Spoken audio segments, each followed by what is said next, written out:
Good morning, all. Myself, Bhukya Venkatesh. I'm a PhD student in Department of Engineering Design at Indian Institute of Technology, Madras. This place is south side in India. There is a place called Chennai, and I am here to present my topic, a microelement based semi-analytical model for high cycle fatigue. So these are my table of content: introduction, modeling approaches, methodology, results, and then analytical approach and conclusion. So we all know fatigue is one of the most important mechanism because of a complexity.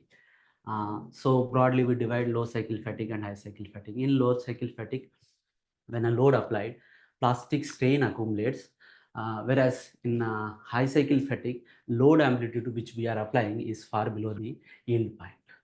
We can see from this figure, there is a large scatter in fatigue life, particularly in high cycle fatigue.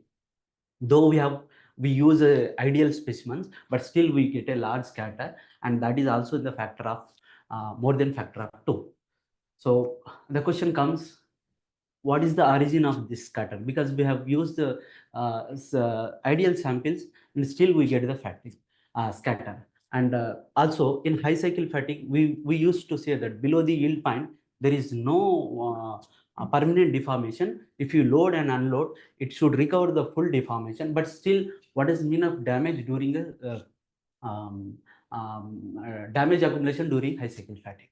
So to answer this, we all know every material has a microstructural defects. Even if you manufacture with a different manufacturer, definitely there is a there would be a microstructural heterogeneities, and these heterogeneities plays a major role during a fatigue loading, whereas these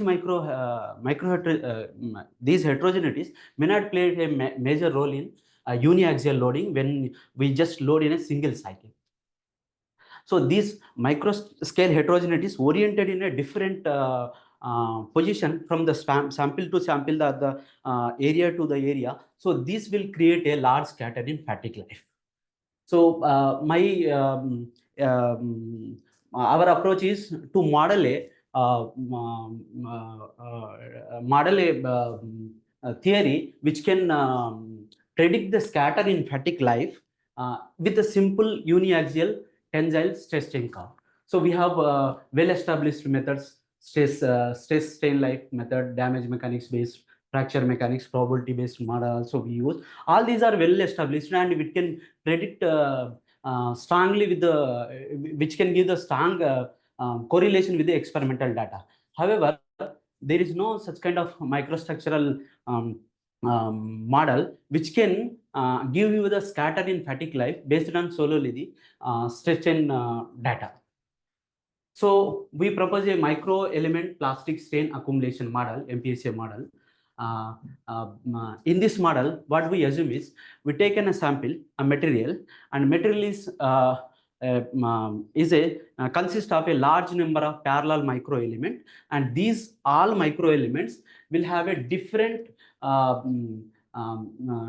different deformation at micro level, as you can see in this figure.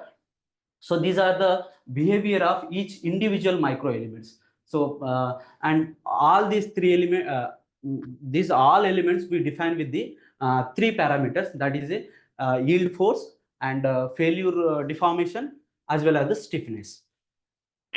Based on the we assume that suppose if the material having a large defect in such a certain area, we assume it as a weakest zone because the defects which are present and the material is the weakest in that region. So we define with the weakest micro element, and whereas there is no such kind of defects, then we assume it as a strongest micro element where there is no defects. So key features of our model is, what we do is we load a cyclic amplitude on a model, and in each micro element, if you apply a certain amount of load, then certain micro elements which are weaker in the model may accumulate will accumulate the plastic strain, and during a cyclic loading, these micro elements accumulates plastic strain and reaches to the critical stage. and when they reaches a critical stage, element is assumed to be failed. Once this element is failed, then overall load which is carried by that particular micro element will be redistributed to the remaining micro elements. So the distribution of these micro elements is randomly oriented, because as I said, specimen to specimen, the distribution of defects or micro scale heterogeneities vary, and we cannot assume that it has a specific distribution. So this is a log normal distribution we use to get the individual microelements yield forces. So we have a feature of varying the yield force as well as the failure strain as well as the stiffness. So right now we are varying only yield force in this presentation. So this is the monotonic response of a microelement model. This is a piecewise response of a microelement, because when one weakest microelement undergoing a plastic deformation, it is no further takes a load, and the remaining load will be carried by the elements which are present in the model. So the M means the total number of microelements, and where P is called that particular microelement whose yield strength is between these 2 points. And we also calculate the plastic strain under cyclic loading using this equation, and this strain, and from this we will calculate the plastic strain. So during each cycle of loading, this plastic strain accumulates, and once this plastic strain reaches to the critical stage, this is the condition for critical stage, and then element is assumed to be failed. So once a p number of microelements fails, and if the model is does not sustain for that particular load amplitude, then it is assumed that the specimen is failed, and we calculate the total number of cycles to failure. Here I just wanted to point out this plastic strain is not constant in each cycle of loading, because when the microelement breaks, then the load is distributed again to all the microelement, and then it will redistribute the forces. Also, the plasticity may increase or may decrease. So for a given log normal distribution, we have modeled a stress strain curve, and for this stress strain curve, for very many realizations, like we run for 25, 30, 50 times, then we'll get a large scatter at the SN curve at a high cycle region, whereas your stress strain curve may not change.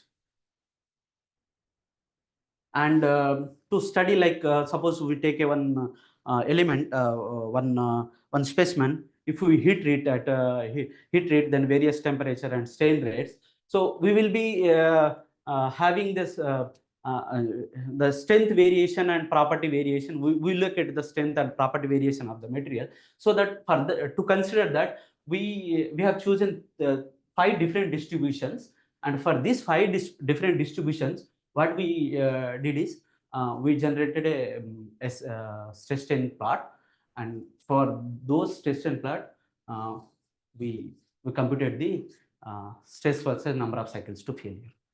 So it is like, suppose if you know this distribution, simply by taking the specimens, then you need not to go for the computing the do the experimental. You can directly get these values, and also you can get these values without doing any experiment. This is a kind of overall idea of doing this research.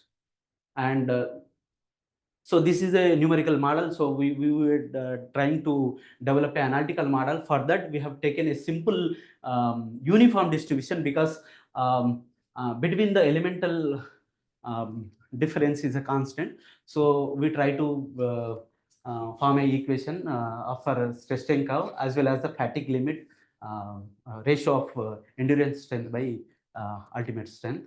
And then also we are going to develop a number of cycles to failure for this uniform distribution. And this is a this is my conclusion. A new semi-analytical approach for calculating fatigue life is developed, and our approach is based on the accumulation of plastic strain in each microelements, and that leads to the failure.